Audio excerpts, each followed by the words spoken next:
So I want you to picture a hospital at night. But instead of the quiet hum of medical machinery, the air is just thick with smoke. Oh, wow. Yeah, that's a terrifying image. It really is. You're looking at Mongbalu Hospital in the Democratic Republic of Congo, right near the eastern border with Uganda, and the facility is under attack. Right. Young men from the surrounding community are like storming the grounds. They're burning down the triage tents set up by Doctors Without Borders, and they're demanding the hospital hand over the bodies of their deceased relatives. And, I mean, the terrifying reality of that specific scene is that those bodies are highly infectious. They died of Ebola. Exactly. So the medical staff are forced to evacuate. Patients are fleeing the fire, just vanishing back into the local community. And a lethal virus is essentially turned loose. Right, which is exactly why we are jumping straight into our stack of sources today.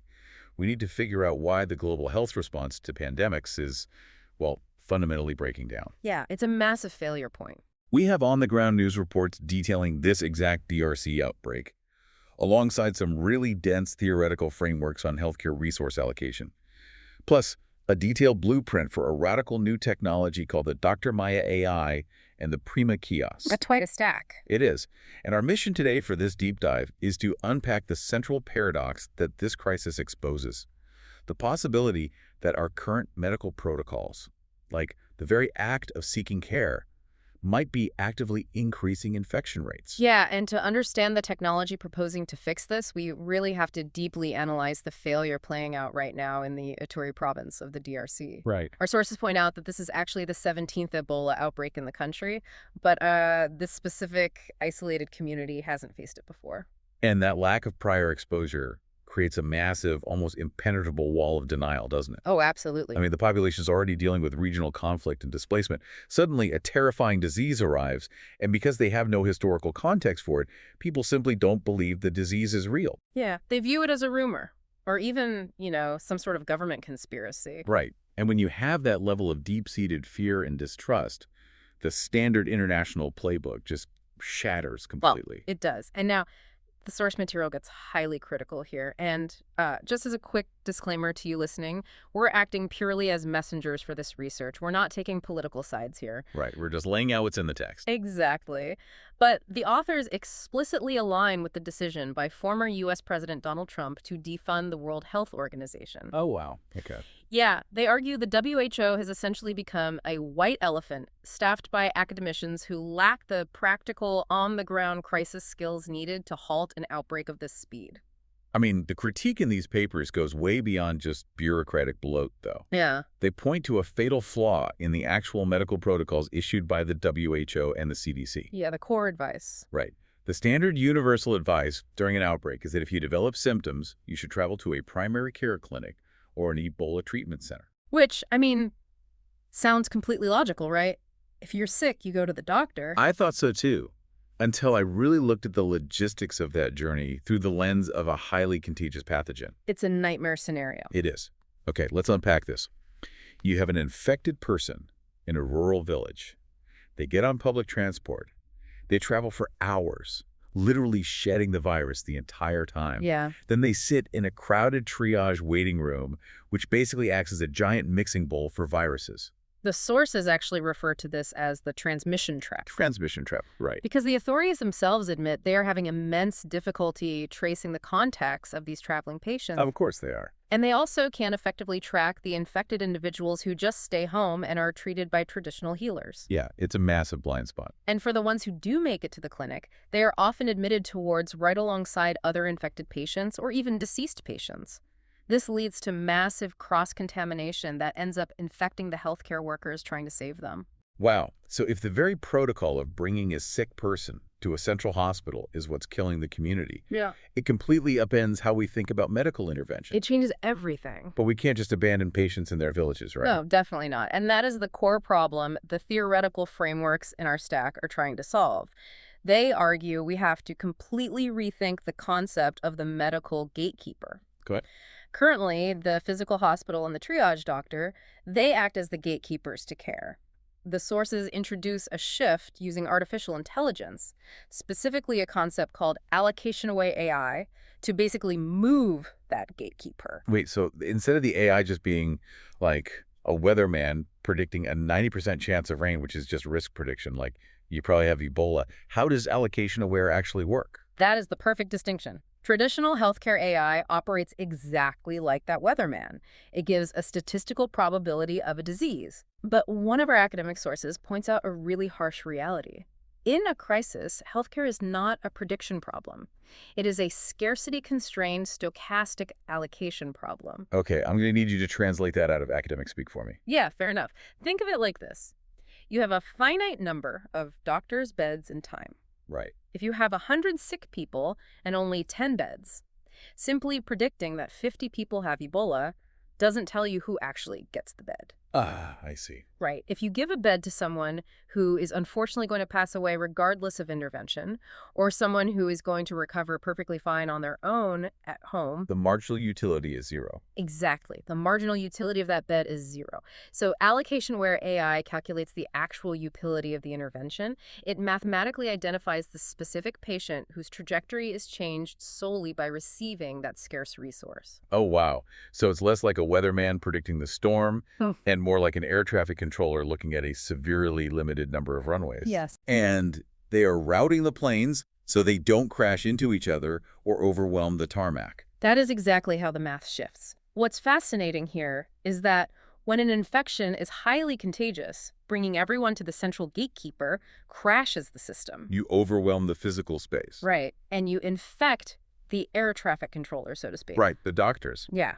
By accurately estimating the utility of a hospital visit for each specific patient, the AI can reroute the flow of patients before they ever travel. Before they get on that bus. Exactly.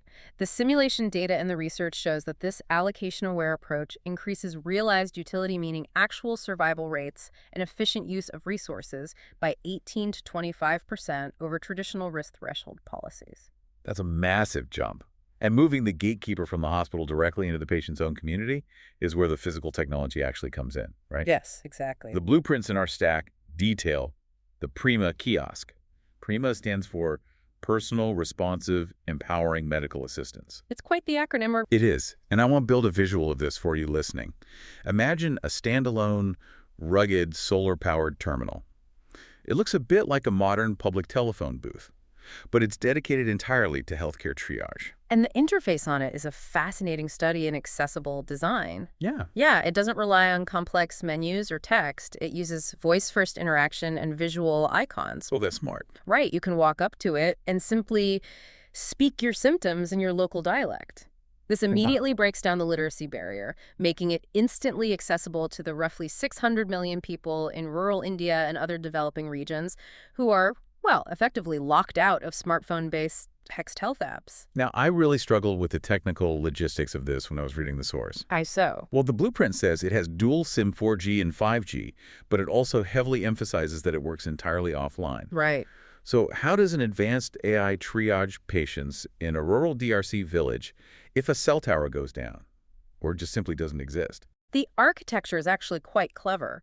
The core logic of the AI, which is a specialized LLM, is compressed and runs locally on the edge device. Meaning the kiosk itself. Exactly. It doesn't need to ping a cloud server in California to analyze your symptoms. Oh, wow. Yeah, and when it does need to sync data back to the health ministry or update its models, it uses intermittent connectivity. What does that mean practically? Well, if there's no broadband, it can compress the anonymized epidemiological data into tiny alphanumeric strings, and it sends them via basic 2G SMS payloads whenever it catches a fleeting signal. That is incredibly resilient. Yeah. Or a local health worker can physically sync the data via Bluetooth when they visit the village. Okay, so inside that kiosk is the brain driving all of this, Dr. Maya GPT. And the sources emphasize that Dr. Maya isn't just crunching raw statistical algorithms. No, it's much more nuanced. They trained it on the clinical intuition of a doctor with 50 years of experience. It listens to the unique combination of symptoms and acts as an intelligent triage system. Right. It replicates the clinical reasoning of a seasoned junior doctor right at the point of first contact. And the output of that reasoning is incredibly simple.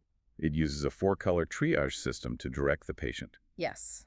Red means emergency.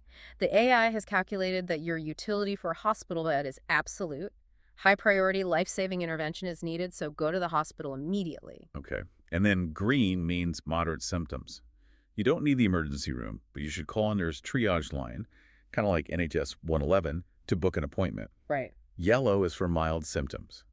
The advice there is to speak to a local chemist or pharmacist for over-the-counter advice. But the final color is where this entire system truly attempts to break the chain of a pandemic. Here's where it gets really interesting. Yeah. Blue stands for infectious risk, and the instructed action for a blue code is not to seek out a doctor. The action is to isolate. Think about your own life for a second. If an ATM-style machine at your local grocery store scanned you, flashed a blue screen, and told you to drop everything, cancel your plans, and lock yourself in your house for 14 days because you're an infectious risk, It's a huge ask. would you do it? It completely challenges our modern instinct. We are wired to push through illness, to take a pill and go to work, or to rush to an emergency room the absolute second we feel a fever. It is deeply counterintuitive, but if we go back to the miner in the Ituri province of the DRC, we see the power of that counterintuitive action. Right. If that miner feels unwell, walks up to a Prima kiosk in his village, speaks his symptoms, and gets a blue screen, the system identifies him as a potential vector. So he doesn't get on the bus. Exactly. He doesn't sit in the clinic waiting room.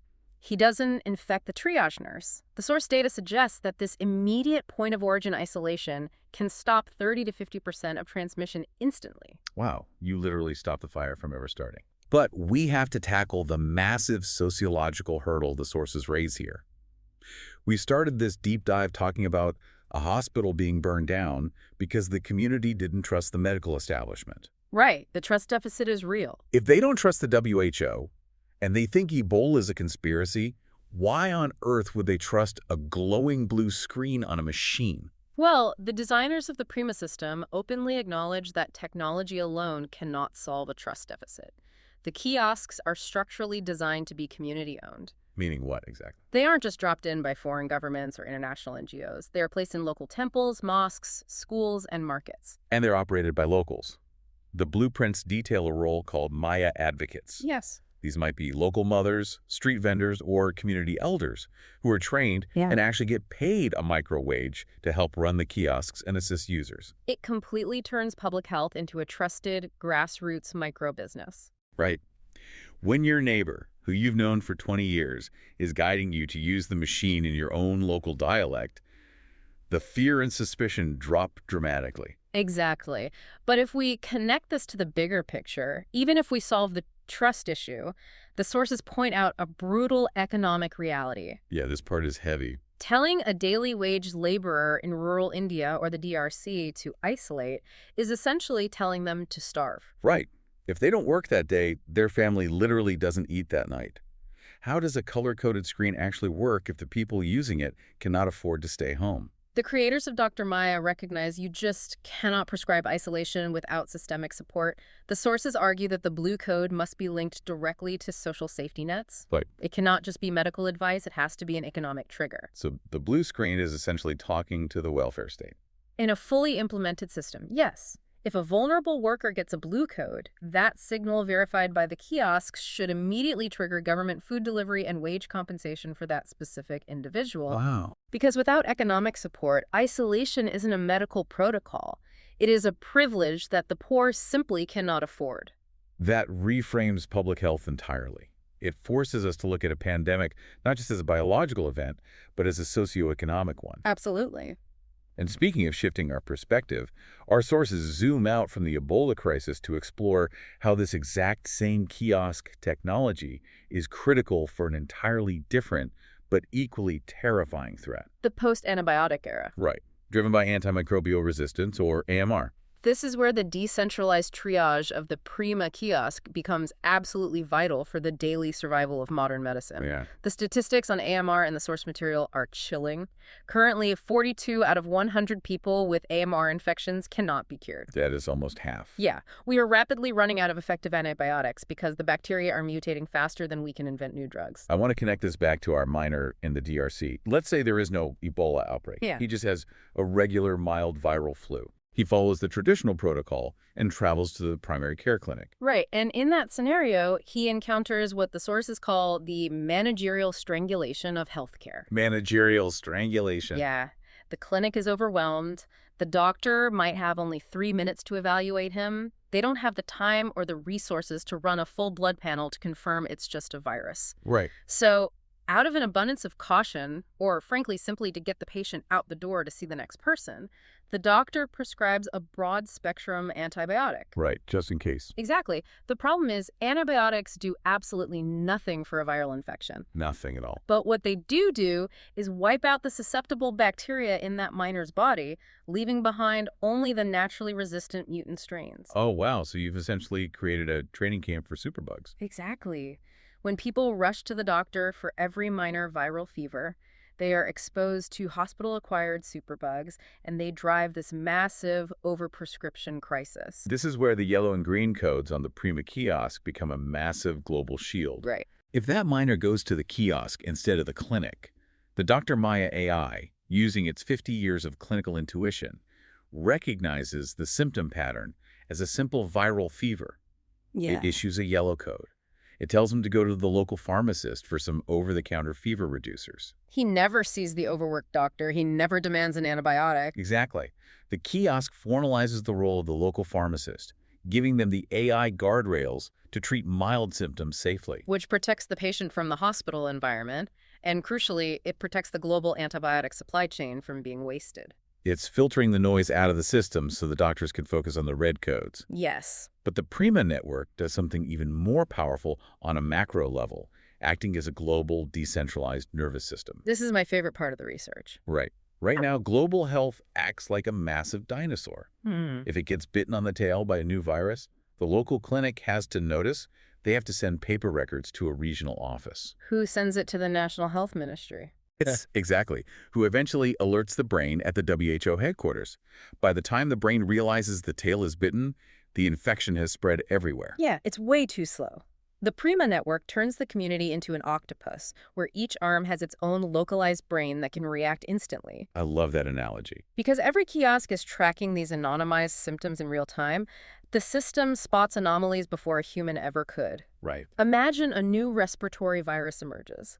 If thousands of people in a specific neighborhood all suddenly start flagging blue with similar symptoms on their local kiosks, the AI flags the cluster immediately. That's incredible. The sources note this kind of localized monitoring can identify an outbreak 7 to 14 days before the first spike in hospital admissions even occurs. Think about what that means for you living in your own community.